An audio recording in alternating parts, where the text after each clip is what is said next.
Have you ever seen a potted plant that was root-bound? What's happening with the roots? They're turning in on themselves and choking themselves off, yes? What happens the moment you take that potted plant and you put it into a larger pot, or better yet, dig a bigger hole and put it in the ground? What happens? The roots then begin to push out again, and that life force surges through that tree because it's found its purpose again. Folks, some of us need to be repotted.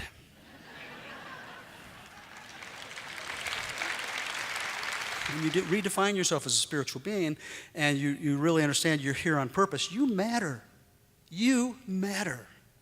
And when you live from that place, you bring that awareness into life, and it becomes that which is how you express yourself. You know, the gift that you've been given is so precious. There's not one of us in this room that would take any dollar amount for the life, the gift of life that's been given to us. It's invaluable. What shall you do with it? How conscious will you be? How much will you give of yourself to honoring the contract that you signed when you came here to be the living presence of the divine? Infinite intelligence will have its way. Growth will happen one way or another. And if we stifle it, we don't honor that need for pushing out, it pushes in and it creates dis-ease. What is a mystic?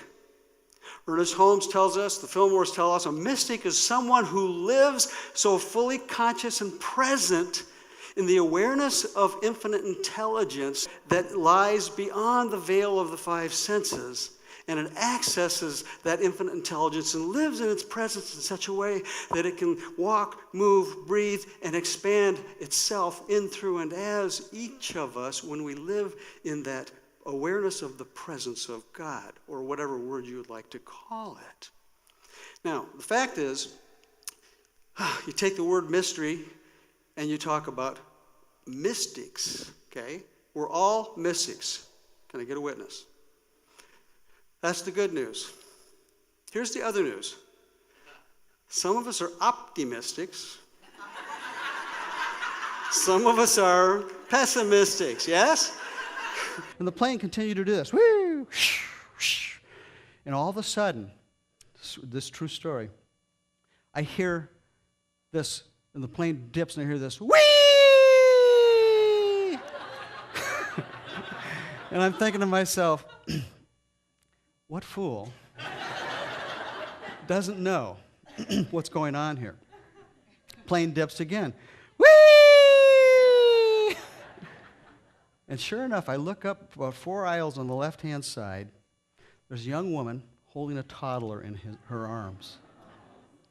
And every time the plane would do this violent dip or drop or rise, this little boy would go, whee! Just throwing his hands up in the air. Like, do that with me. Come on. Whee! Come on, one more time. Now feel it. Whee! Where are you right now? I thought to myself, I said, what does this kid know that I don't know? I want some of that. And then I realized it wasn't what he knew. It's what he did not know. He was not taught to fear the ride.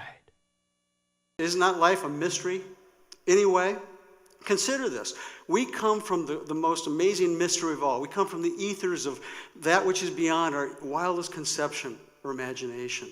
And somehow this soul being that we are parks itself in this physical garment, this body, which is what? Nothing more than a carbon-based, disposable, biodegradable vessel that the soul rides around in, right?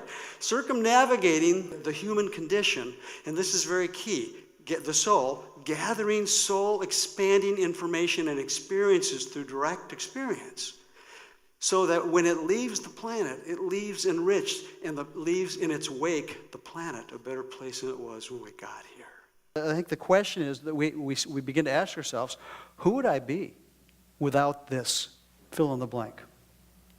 Without this wound, without this anxiety, without this title, without this person, without this job, without whatever it is we're holding on to that's causing us to suffer and be separated from the flow of life. Who would I be without that? And you'll never know until you let go. Trust requires coming to the edge of I don't know and looking over. Here's the deal. When you get to heaven, which is a metaphor, right? We know heaven and hell are where? Just states of mind, right? But when you leave this planet and you get back and you're knocking on heaven's door, you're going to be asked 2 questions. First one is, did you love well? Second question is the planet a better place today than it was when you got there because you were there? And if you can answer yes to both of those, you will have been on purpose.